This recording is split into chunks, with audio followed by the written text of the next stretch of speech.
Hi, Stephen here from Core Electronics. In this tutorial, I'm going to show you how to make a standalone data logger using the microbit and the SparkFun OpenLog. The OpenLog is a great tool because it takes incoming serial data and saves it onto an SD card, and there's really nothing more that you need to do to make it work.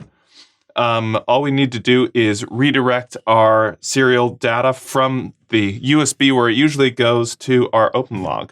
So I'll show you how to do that within MakeCode. So to get our serial data to redirect to our OpenLog, we just need to use this serial redirect to block in MakeCode. And then we're going to assign it to the pin 15 and 14. And I should mention that you'll need a breakout of some sort to connect your microbit to, so you can access those pins, because it's not easy to access any of those small pins on the bottom of the microbit without a breakout of some sort.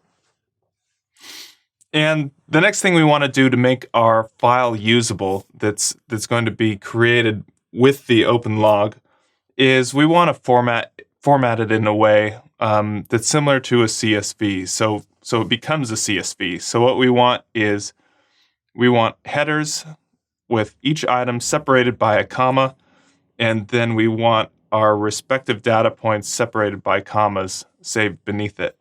So when we start up the program, we'll join together all these different words into one string, since we're recording microseconds, time, light, acceleration, and temperature. And we'll set them all to the variable header, and then we'll write that line once. So then that will be our header within the file.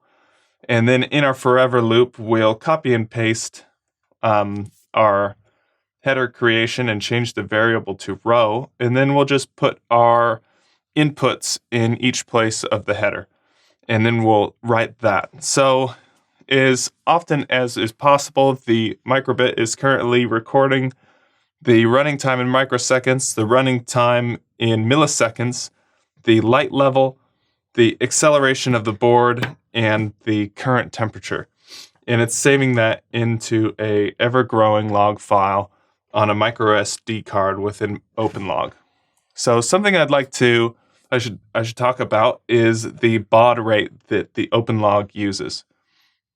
The default baud rate is 9600, which is pretty slow, but it's good enough for most uses. But if you really want to get as many data points as you can per second, then it's probably best to crank up that baud rate to as high as it goes. So to change the baud rate on the OpenLog, we'll put a micro SD card in it once, turn it on, and then take our micro SD card out and put it into an SD card reader in your computer. And when you open it up, there's going to be a config file and there's going to be a log file. So if we look at our config file, it will look like this.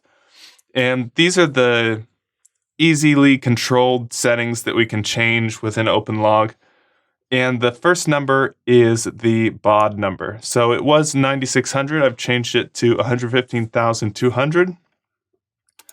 And because I changed that, saved it, put the SD card back in OpenLog, I now need to make the baud rate match on our serial redirect block so it communicates properly. To read the data that's saved on the SD card, we need to take the SD card out and put it into the computer. But it is possible with the OpenLog to read directly off of the SD card, but it requires some firmware changes. And for this project, I think I felt that it was perfectly fine to be able to just remove the SD card to check it.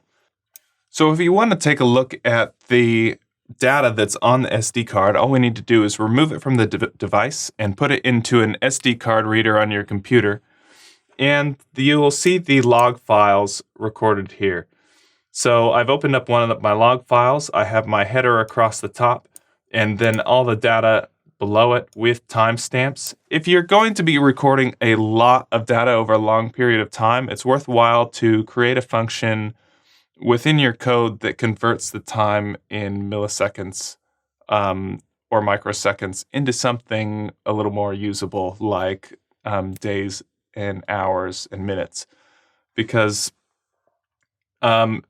milliseconds and microseconds can quickly become something that's a little hard to quantify, or you're going to have to do math afterwards. Or, of course, you can just make a function for it within an Excel spreadsheet once you're done. But if the time grows high enough in milliseconds and microseconds, it will turn negative and start counting down. So that limits the number of digits that the microbit will transmit at once when trying to record time in, say, microseconds.